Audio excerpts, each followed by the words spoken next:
kind of like description is the whole idea of what is off-price retailer. You know, you've heard, you know Marshalls, you know T.J.Maxx, you've heard Loehmann's, Filene's, Ross, and all those. But how you distinguish them between a department store. So say right here is like Saks, Nordstrom, Macy's, Neiman's, and then we got T.J.Maxx here. The difference is first the buyers. The buyers for, say, Nordstrom are traveling around the world, but they're really only going out to buy seasonally. They're going out maybe 6 times a year.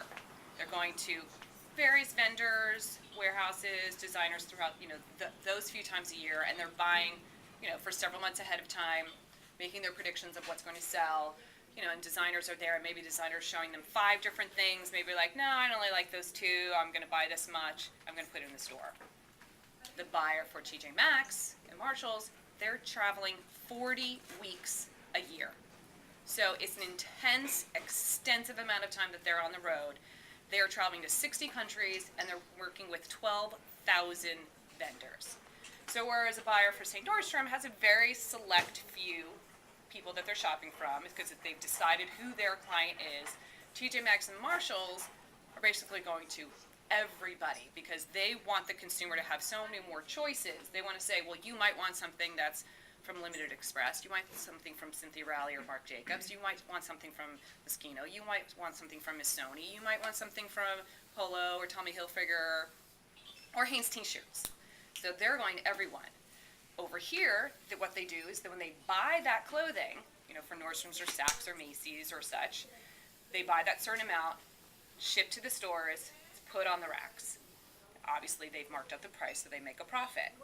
What happens is, if at the end of that season, when they're rolling in the next bit of merchandise, you know, now it's maybe the late fall, now we're going to holiday or resort, if those clothes haven't sold, and then they put them on sale, and they still haven't sold, what happens is, they don't just say, okay, well, it didn't sell, you know, I've marked it down, because, and they're also never going to mark it down to, say, $5, because that's not who their client is. They also don't want to say, it was valued at that. So what they do is, the designer has to buy it back. So everyone, the designer's like, oh, wow, you know, there's like 20,000 shirts across the country that never sold in all those department stores, now I gotta buy them back. Where on the flip side, T.J. Maxx and all those buyers that go to all those vendors around the country, they can go in at the same time. Someone at Macy's or Saks or Nordstrom's or Bloomingdale's is going in and saying, I'm going to buy 30,000 tops from you, and we're going to put them in our stores across the country.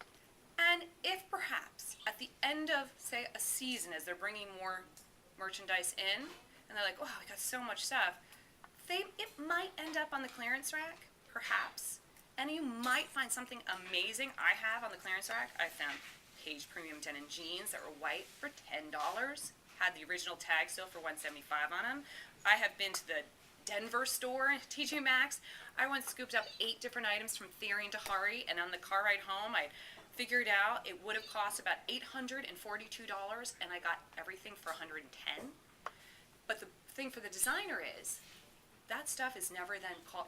No buyer ever calls the designer and says, you know, it's on the clearance rack, didn't even sell, gotta buy it back. We never do that. If it's not sold, it goes on to clearance. If it's not sold, they mark it down. And then it might even move on to a donation to a charity. So for the designer here, yeah, he's psyched. He's like, well, if I get into Nordstrom, I make a name for myself. They might do full page ad for me. I might be part of a commercial. I may be part of a mailer. You know, this is where I want to make my name known, because you can find me here.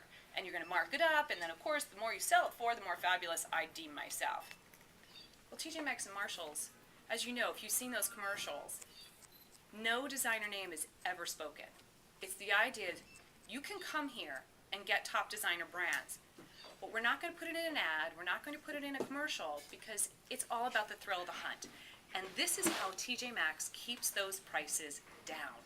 Because when you come in the store, it's just a clean white store, it's organized, you get a shopping cart, which is fantastic. So I don't know about you, but I love the idea of being a shop, shoe department, handbag department, dress department. I love to go and pull out 7 pairs of jeans, and I like to put it all in one cart, and then I can go to the dressing room, try everything on, and then edit down, and still then, like, you know, go sidle up to the next stylish one and be like, all right, 4 handbags, which one would you choose? Which one would you choose? I can't decide.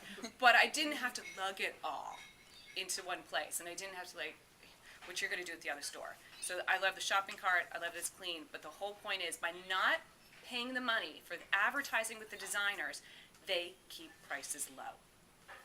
Now the other way they're doing that is when the buyers go in and say, the department store says, I want 30,000 of those tops from Marc Jacobs, and all the buyers have been in, and suddenly Marc Jacobs is like, yeah, I got 30,000 left. T.J.Maxx swoops in and says, well, we're going to buy those 30,000 shirts, but we're buying them at a negotiated price because the designer knows there's no advertising built in, there's no commercials, there's no branding of Marc Jacobs at this T.J. Maxx, so they can negotiate their price and at the same time put it on the rack. So you could walk in, which we have items here, you can walk into a Macy's and see a Calvin Klein dress, and you can walk into a T.J. Maxx and see the same exact Calvin Klein dress, same exact week, same season. Over 95% of the store is the same season merchandise as all the department stores. And that's the point, which so many people are misled and they all think, oh, it's like from 3 years ago, the merchandise is not that great. No, the whole point is because they can negotiate great prices and because there's a guarantee that no matter what, that designer has sold that merchandise and they never have to buy it back and they never have to worry about it once it's out their door and they know they're selling their top quality merchandise, the same stuff that Saks is buying. They're like, this is a win-win because I still have my clientele here to build my name, in the department stores, but I know I guarantee sales and I guarantee that I've sold my merchandise by also selling at T.J. Maxx and Marshalls. Any questions? Oh yeah, you can take pictures. So that's the whole point, and that's why it's exciting because you can know, the whole point is why shop at the department store first when you could come here first and see same season merchandise. You might, here's the little moment here is where you might not go into a T.J. Maxx and say, I need a fabulous red dress for an event. Because you never know what you're going to find. Because 10,000 pieces of new merchandise come to every single store every week of the year. Wow. Yeah. So those people in the back room, they are working their tuchuses off. There are shipments of trucks and pallets of huge boxes. And generally, you're not going to see a shipment on a Saturday and Sunday, but from Monday through Friday, shipments are coming continually. And they got to get unpack those boxes, and they got to get the home stuff, and the belts, and the shoes, and the dresses, and the T-shirts out onto the floor. And that's why things change rapidly. So the idea, if you come in here and if you find a fabulous red dress, you buy it then and there. You don't wait, because you don't know how many were brought into the store that week. And maybe the next week they'll actually get another shipment of that same dress, maybe a different style, but it's the thrill of the hunt. You shop, you go through the racks, you buy it when you see it, and because it's such a low price, it's always 20 to 60% less than what the department stores are selling it for. So there's no sales or coupons in a T.J. Maxx and Marshalls because it's already discounted the moment you walk in the store.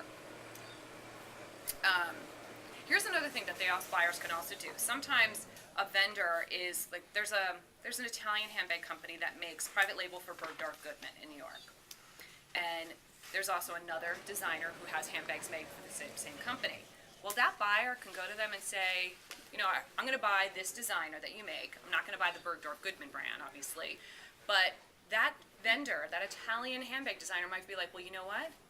We've got yards and yards and yards left of this beautiful supple leather, and we are going to put our name on it to build these bags. And that buyer from T.J. Maxx and Marshalls will be like, you know what, I love that. I'm going to buy up those too. Which generally another store like a Nordstrom or a Neiman's they know what the vendor is making for Bergdorf's. They know what the vendor is making for anywhere from like a Marc Jacobs or Rebecca Minkoff. But they don't know that company should want to build a brand with that. T.J. Maxx can say, well, you're an amazing company. You make these beautiful bags for these designers, and you're going to make a similar bag, but under your own label. We'll sell that for you because we know the quality is there. And that's the point. They want to really show consumers it's the same top brand designers and the same top quality.